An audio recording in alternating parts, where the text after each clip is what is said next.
Hi, it's Bobbie from Bobbie's Baking Blog, and this is a Colorado Christmas cake. And today I'm going to show you the royal icing trees that I did.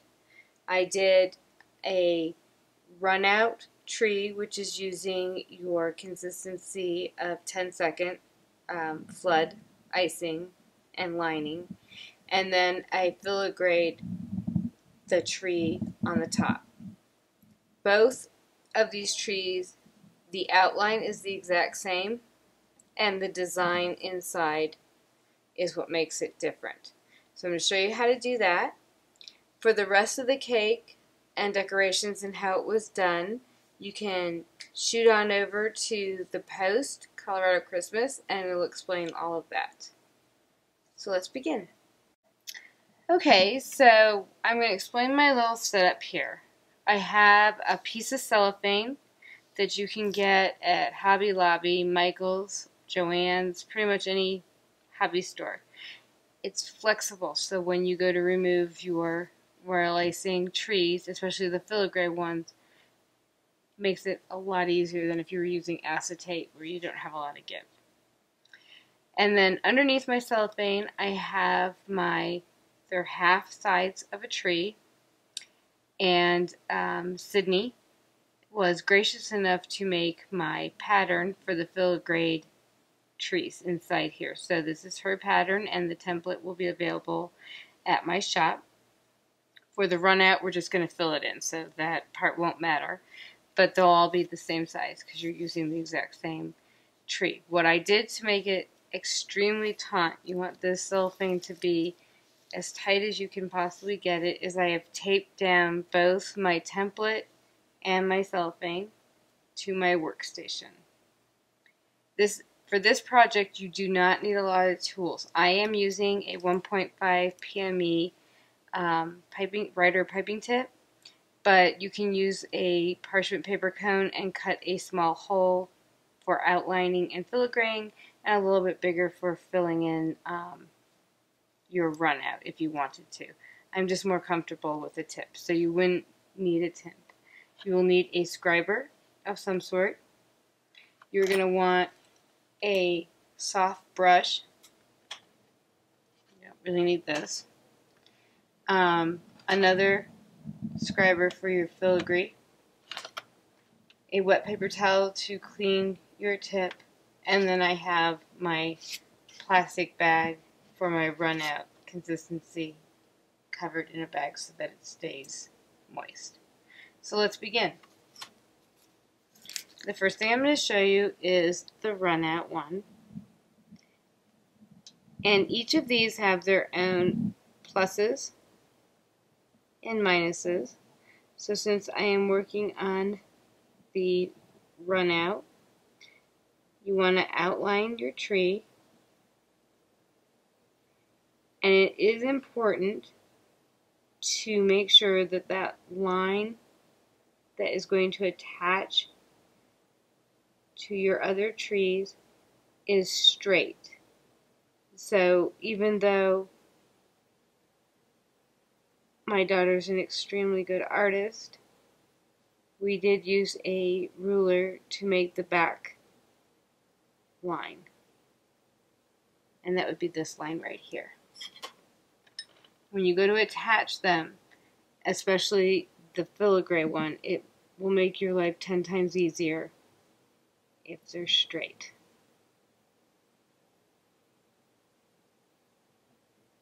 Since all of your trees are the same size, you won't have to worry about that.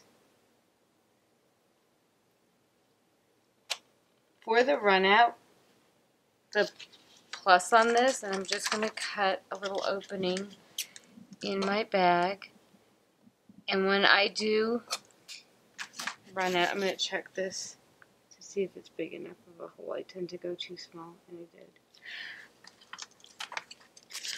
For when I'm doing runouts or collars or a wet on wet type of thing, if you look at my poinsettia video where I did the wet on wet, I find it to be a little bit easier to use a plastic bag than to use the parchment paper cone. Or you could even use a sandwich bag. You wouldn't have to even waste a piping bag on it. And you're just going to fill it in the same way you would do any type of cookie or collar that you normally do. What I did find worked best for this was to do it in little sections rather than going back and coming in from the top to bottom. This is a 10 seconds consistency, like I said. So it gives me plenty of time to fill it in.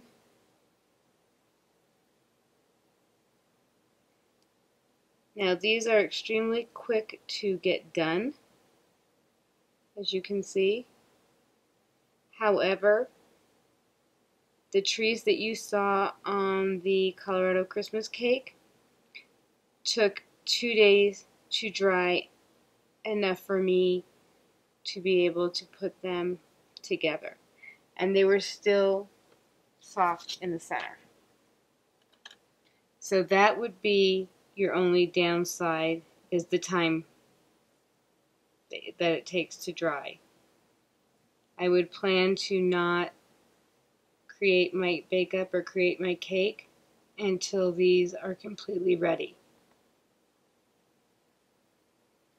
And I would make quite a few extras since they are so quick,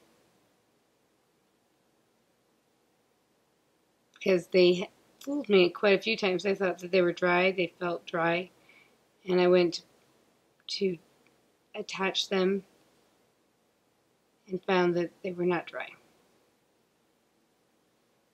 So like I said, it took about 2 days for them, and I won't even say they weren't even completely dry. They were just dry enough that I could go ahead and attach it.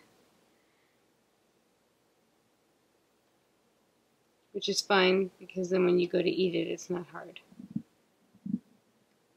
So that's all you have to do for this.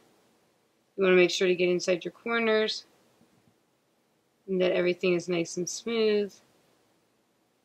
I would not go with anything more than a 10-second or anything less than 8 seconds, so you're not going to be able to control your flow. So that's your run out. You would at that point do all of the trees that you needed, and then I would wait 20 minutes and you can move them to a jelly roll or a cookie sheet that's turned upside down, and gently move it with the parchment or with the tracing paper underneath. For the filigree, it is a little bit more time consuming. I want to get a tad more comfortable here. I will tell you that you will need, depending on where you're putting your tree, whether it's a full tree or a half tree against the cake. For a half tree, you'll need between 3 and 5, depending on your cake size and your tree size,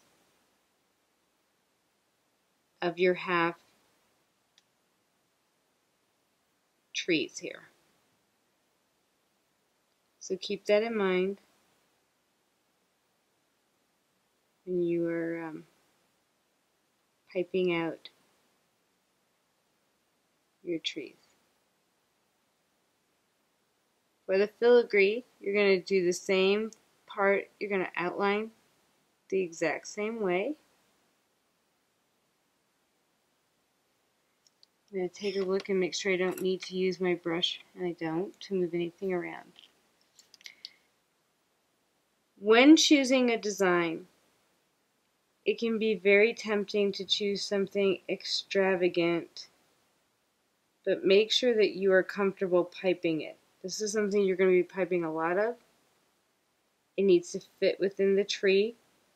It cannot come outside your line. And every piece needs to touch another part of the royal icing. So every piped, so this is 2 S scrolls right here. They're touching up here. They're touching the back here. So everything needs to touch one another. The more you have your royal icing touching, the stronger your tree will be. So it can be tempting because it does take so long to pipe these out, to try and make it a little sparse in there. But when you go to remove them, you'll find that they break. So I'm going to pipe the bottom row.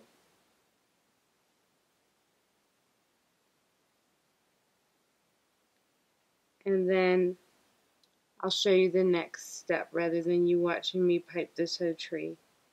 So we don't have a YouTube that goes on forever.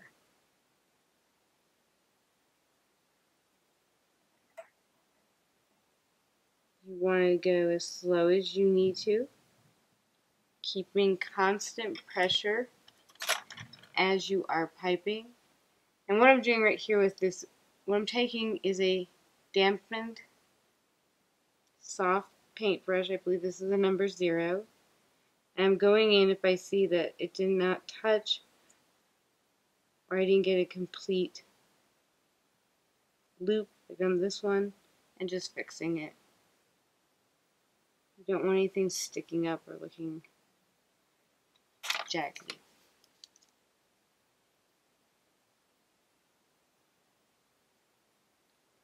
Keep your finger on your tip.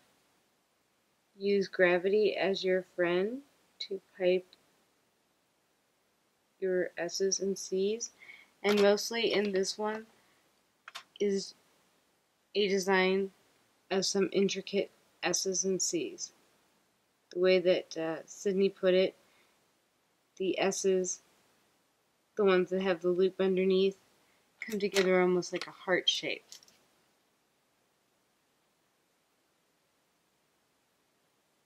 It's also important that each tree have the exact same design inside. So if you don't want to use my design, there are plenty of templates on the internet that you could use or in books, but make sure that you don't choose like 4 different designs, that you stay with the same design for your tree. You want all the sides to look the same. So I will finish piping this and we will come back and I will show you what comes next. Okay, so it's 2 days later, let's say, and we have our nice run out royal icing tree. And if you wanted to, you could do a wet on wet, just bringing in like maybe a thin 0, a piping tip that's a 0, and making the veins and the branches in there if you wanted to. I chose to keep mine completely white. But that's what you want, that's what you're looking for. So it's nice and smooth, it's shiny, it's beautiful. So that one's done. This is your Filigree, and I'm going to gently slide him so I can turn him over. And when I was talking about your cellophane, you see it's very movable. So if I wanted to, if he was still attached tightly, I could pick him up and gently just flip him over. So, and then put my tape back. At this point, it is not as crucial to keep this taut, although you don't want the cellophane to get in the way. The reason I'm keeping it here is A, I do not want to be piping on my graphite and make those marks, and B, I want to see my design. I am now piping not only backwards, but completely, I guess backwards and completely on the other side. So if I get confused or lost in my design, I can look and see what I'm doing. So what you're going to do, and as you saw, he was very thin, and so we need, excuse me, I'm starting in the wrong place. We need to give him a little bit more strength. So we're going to go back to outlining him. It's imperative that your tip be cleaned and that you test it to make sure you've got a nice line that isn't curling. I always keep a little rag here just in case. So we're going to outline the back side of our tree. We're going to attach our icing, come straight down the back side. I have a nice consistency, the consistency that I'm working with for both the outline of the filigree tree and the run-out tree for the outlining is soft consistency. And you're looking for something that almost looks like marshmallow without being, sticky like a marshmallow. If I'm a little bit dry when I'm talking right now, it is also because I am concentrating. I'm going to outline the tree, giving it some strength. If I had tried to just put it together without doing this, number one, it would look odd because you would see the back side, and two, it would probably fall apart. So I'm going to go in and I can see just right there. I just need to move this line just a little bit over, so I'm going to use my little damp brush and gently coax my royal icing into where I want it to be. At this point, your filigree tree is extremely fragile. I broke so many of them last night. It was about 4 in the morning and I was still, I don't like that. I'm going to show you how to remove that. I'm just going to go in with your scriber very gently and lift the whole thing up and out. It's sticking to the royal icing back here, so we're going to get him off.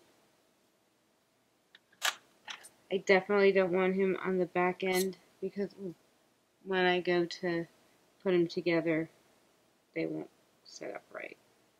I'm going to soften this down. Perfect. Okay. As I was saying, it was 4 o'clock in the morning. I was getting extremely punchy. In fact, I realized it was time to stop piping and to go to bed. I must have fallen asleep because I woke up with the piping bag in hand, no icing coming out, completely clogged tip, and thought that I was piping.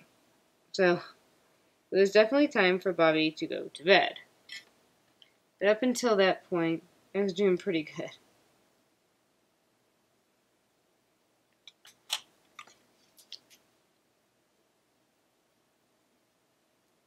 Once you get this on, it will still be fragile, but it won't be so fragile that you can't work with it or you're afraid to touch it. Type of thing. So pretty much you're reverse piping from what you did before. And you're making your same design. That's why I said it's tempting. The first couple times I did this, I thought, oh, I'm going to put this cool flower in there. I'm going to do this. I'm going to do that. But then I realized I had to do it to 70 trees. Or 70 sides. And that I didn't want to do. If you make a mistake, it's no big deal. Remove it as quickly as possible. Gently with your scribing tool. Just lift up. Releasing. When you are piping your design, you're going to use constant pressure until, of course, you get to the end. Release and just bring it up.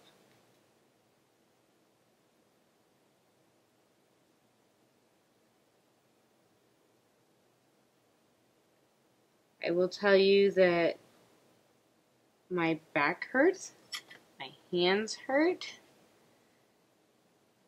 and that's normal. You might find that you're going to need to get into a nice hot tub to help your back out. You're going to be using muscles that you probably don't use all the time. I'm going to show you. Actually, I think I can fix him. I didn't like the way this one came out, but we can probably fix it up. When you are using your damp paintbrush,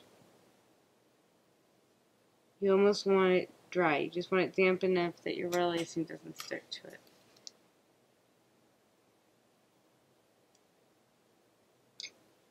You could, if you wanted to, put a completely run out tree on the top of your cake. You don't have to do this, or you could do all filigree if you want.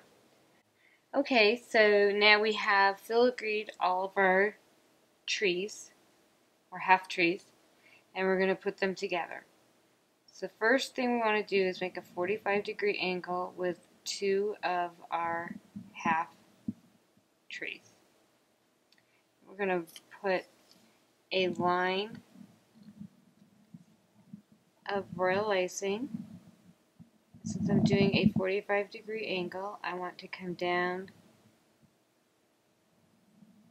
the line that I have my outside line, but in the inside of my outside line,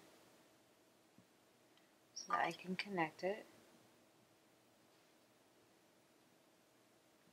I'm going to bring them together like so. And now we're just going to have fun waiting. So why don't I hold these and I'll see you on the next side. Okay, so we're back and they are stuck together pretty nicely. I went ahead and did two 45-degree angles, and we're going to put them together like this. So we're going to very gently, these are fragile, run a very, very thin layer, and I'm using a 1.5 PME tip. And if I didn't mention it before, I will mention it now. You wouldn't have to, for this project, actually have a tip. You could cut your parchment paper cone with a small hole that's about the same size as a PME 1.5 tip. So we're going to put them together. And again, we're just going to hold them until they are nice and firmly constructed and can handle the next few halves. So I will see you when these are together strongly. Hi, it's Bobbie from Bobbie's Baking Blog, and we now have our two 45-degree angles put together. And at this point, you can look at your tree, and depending on how much space you have or how big your tree is will depend on how many more halves you need to put in. And it's anywhere from 5 to 8.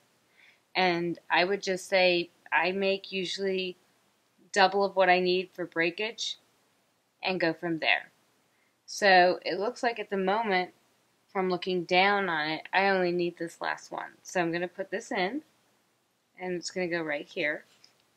So I'm going to put a line of icing on my edge, and I'm going to put it on as straight as possible with even pressure going all the way down.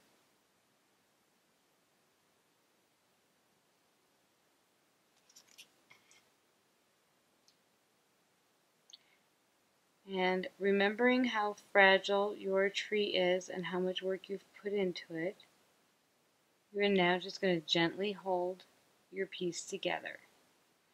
If your tree needed to have more than just the 5, you would add the trees in where you have the holes until you symmetrically, from looking down on your tree, had a nice symmetrical tree.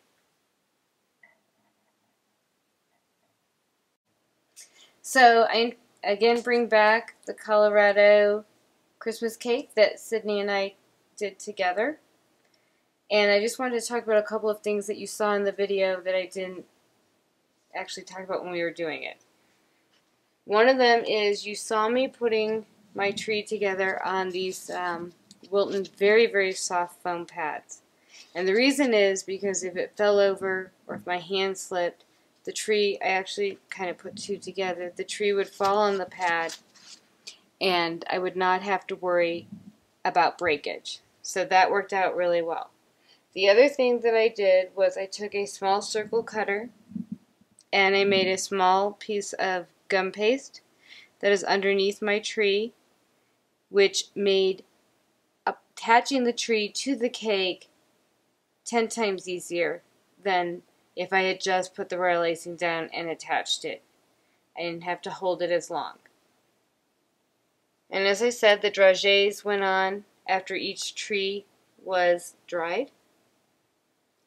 And we added some powdered sugar, did some, there's some blue highlight dusting in there. As I said, most of that will be explained in the post, but I hope you enjoyed learning two different ways of doing the same pattern on a tree.